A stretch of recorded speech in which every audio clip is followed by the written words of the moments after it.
video kali ini kami akan membahas tentang kemampuan guru dalam proses pembelajaran. Nah, secara sederhana, kemampuan guru dalam proses pembelajaran adalah perpaduan atau gabungan antara pengetahuan, keterampilan, sikap, dan nilai. Semua itu diwujudkan dalam perencanaan seperti menyiapkan bahan ajar, pelaksanaan, mengajar sesuai dengan bahan ajar yang sudah disiapkan, dan juga evaluasi pembelajaran seperti memberikan soal latihan untuk mengetahui apakah murid sudah paham atau belum, yang tujuannya tidak lain adalah untuk membantu siswa mencapai tujuan pendidikan dengan baik. Baik, di sini saya akan menjelaskan tentang unsur-unsur dari kemampuan seorang guru. Di sini terdapat 4 unsur dari kemampuan seorang guru.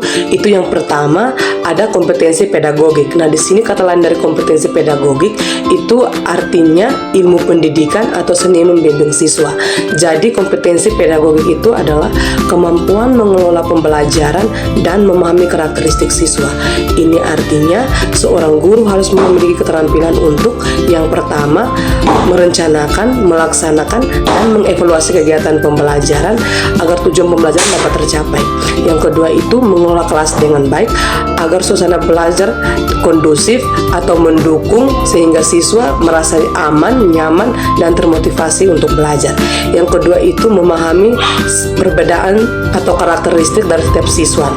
Itu seorang guru harus memiliki keterampilan untuk memahami perbedaan setiap siswa. Seorang guru juga harus mengetahui bahwa setiap siswa memiliki karakteristik yang berbeda-beda. Contohnya gaya belajar, minat, bakat, dan juga kemampuan memahami materi. Yang kedua itu menyesuaikan metode belajar dan strategi mengajar agar sesuai dengan kebutuhan masing-masing siswa. Contohnya itu seorang guru menggunakan metode diskusi kelompok untuk siswa yang mau berdiskusi. Yang kedua itu memberikan bimbingan tambahan kepada siswa yang belum memahami materi. Yang kedua itu ada kompetensi profesional. Kata lain dari profesional itu adalah berpengalaman atau berkompeten. Jadi kompetensi profesional itu adalah penguasaan materi dan keterampilan di bidang studi tersebut. Ini artinya seorang guru harus terlebih dahulu memahami materi yang akan diajarkan. Contoh yang pertama, itu menguasai materi pelajaran. Itu seorang guru harus terlebih dahulu memahami konsep, teori, dan praktik dari materi pelajaran yang akan diajarkan kepada siswa dengan baik dan benar. Yang kedua itu ada menguasai keterampilan mengajar di bidang studi tersebut, seperti mampu menggunakan metode, media, dan teknologi yang sesuai untuk menjelaskan materi sehingga siswa dapat memahaminya dengan baik. Yang ketiga itu ada kompetensi sosial. Kompetensi sosial adalah kemampuan guru untuk berkomunikasi baik dengan siswa, orang tua, rekan kerja, maupun masyarakat. Contoh yang pertama, itu mengajak orang tua berdiskusi tentang perkembangan belajar anak. Yang kedua, bekerja sama dengan rekan guru untuk mengadakan proyek belajar bersama. Yang ketiga, berpartisipasi dalam kegiatan masyarakat seperti seminar pendidikan atau bakti sosial di sekolah. Yang keempat ada kompetensi kepribadian.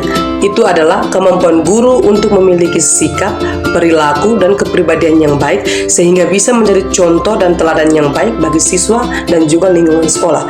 Contoh yang pertama, guru tidak boleh marah-marah berlebihan ketika siswa membuat kesalahan, melainkan memberikan arahan yang baik. Yang kedua, memeriksa atau menepati janji kepada siswa, misalnya mengoreksi tugas tepat waktu. Yang ketiga, menjadi panutan utama yang harus dihormati karena sikap adil. Baik, yang berikutnya saya akan menjelaskan tentang prinsip belajar. Nah, prinsip belajar ini adalah pedoman agar proses belajar mengajar itu berjalan dengan lancar.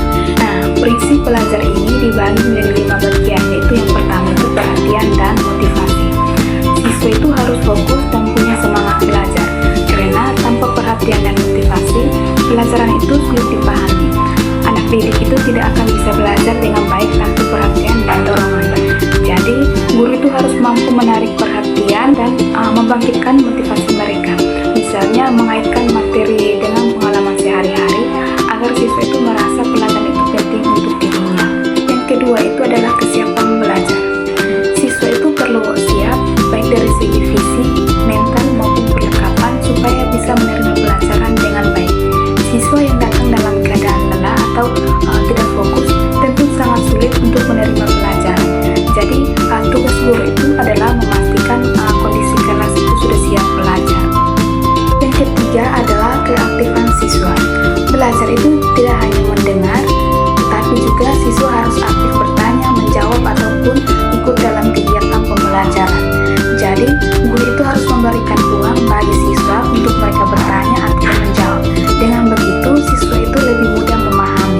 keempat adalah pengulangan untuk memperkuat pemahaman.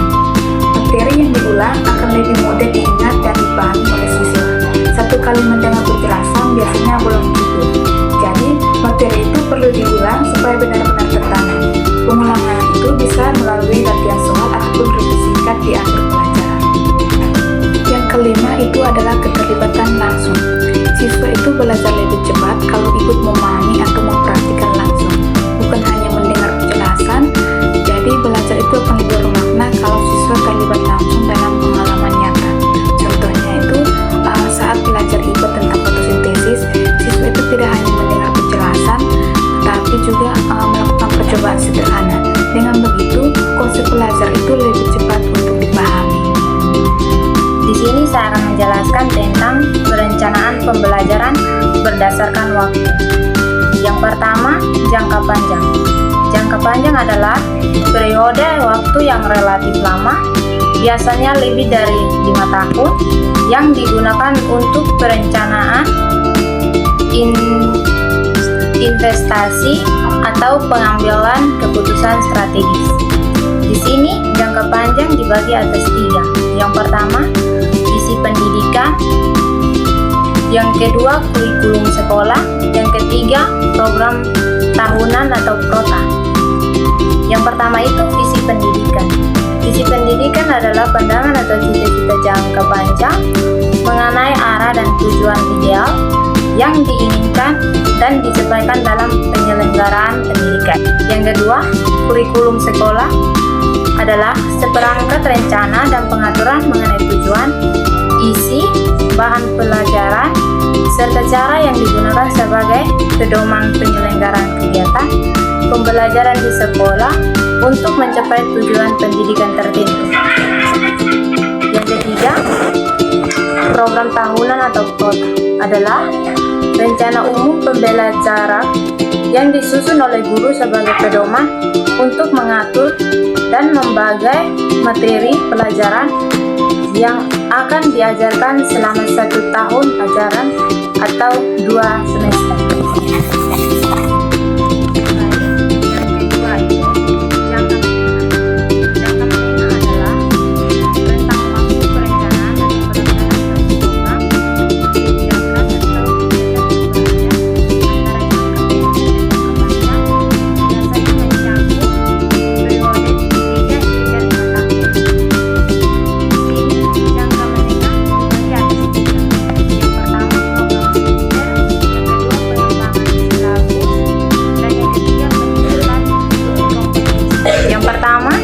Program semester atau PROMES adalah rencana melakukan pembelajaran yang disusun oleh guru untuk mengatur penyampaian materi pelajaran selama 1 semester atau setengah tahun ajaran.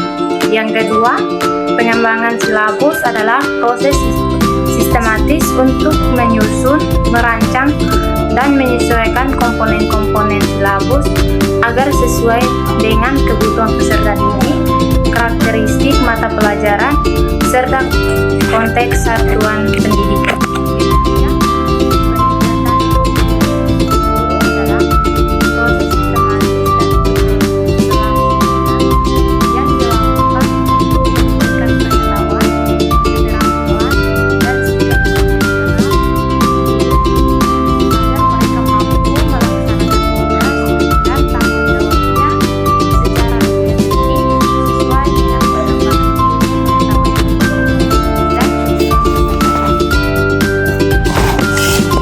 Yang terakhir, jangka pendek.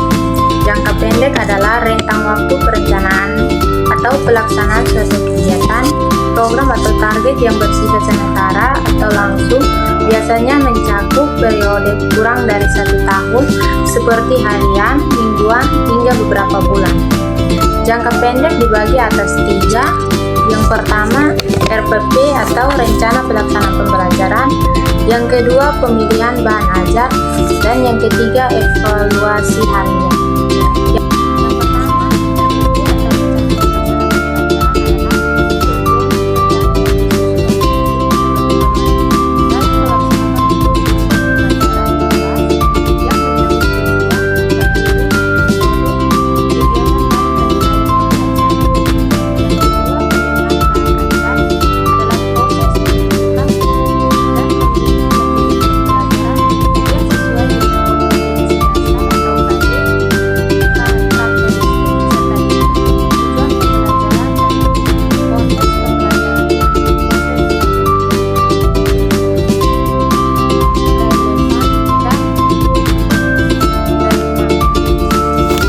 Yang ketiga, evaluasi harian adalah proses pengukuran dan penilaian yang dilakukan secara rutin dan berkala, biasanya setiap sekali, satu atau beberapa kali, pertemuan pembelajaran dalam 1 minggu untuk mengetahui sejauh mana peserta didik telah memahami materi yang telah diajarkan.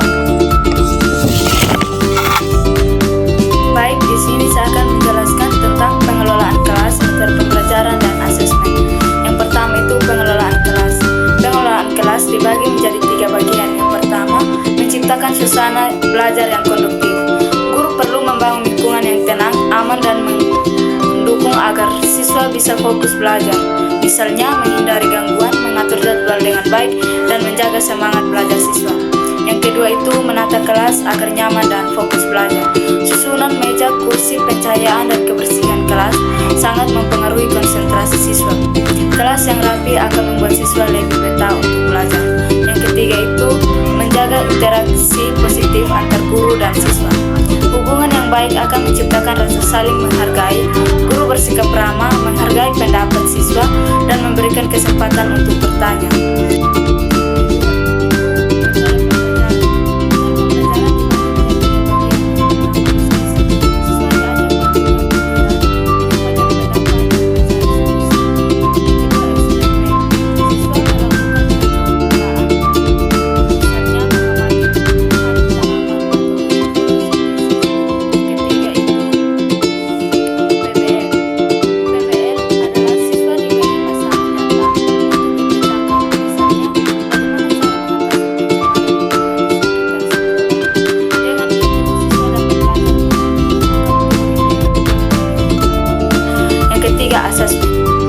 Asesmen dibagi menjadi 3 bagian. Yang pertama, formatif.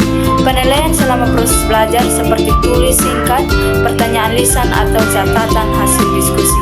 Yang kedua, sumatif. Penilaian akhir, misalnya ujian tengah semester atau UTS, ujian akhir semester atau UAS, atau proyek besar. Yang ketiga itu umpan balik. Guru memberi komentar atas hasil kerja siswa, bukan hanya nilai tapi juga arahan untuk memperbaiki kesalahan agar siswa lebih baik lagi di pertemuan berikutnya. Baik, yang berikut itu contoh peran guru biologi. Yang pertama, mengajak siswa untuk observasi lapangan, mempelajari ekosistem, misalnya ke sungai, hutan kota, atau taman sekolah, untuk melihat interaksi makhluk hidup dengan lingkungannya secara langsung. Yang kedua itu praktik menggunakan mikroskop. Siswa mengamati sel tumbuhan, hewan, atau mikroorganisme agar lebih memahami struktur biologi yang tidak terlihat dengan mata telanjang. Yang ketiga itu memanfaatkan media digital atau video, animasi, fotosintesis. Penggunaan teknologi membantu penjelasan materi yang sulit. Contohnya, proses fotosintesis melalui animasi agar lebih mudah dipahami. Yang keempat itu proyek pembuatan herbarium atau laporan penelitian sederhana. Herbarium adalah lokasi tanaman kering yang diawetkan. Siswa dapat mengumpulkan daun, bunga, atau batang yang diawetkan, lalu membuat laporan penelitian dari hasil pengamatan. Yang kelima itu mengaitkan materi biologi dengan kehidupan sehari-hari. Contohnya, menjelaskan sistem pernapasan saat membahas kebiasaan olahraga atau menghubungkan topik ekosistem dengan isu sampah plastik di lingkungan sekitar. Nah, di sini kami mengambil kesimpulan bahwa guru itu tidak hanya dituntut untuk menguasai materi pelajaran, tetapi harus mampu mengajar dengan cara yang tepat, memiliki sikap yang baik, serta menjadi teladan bagi peserta didik.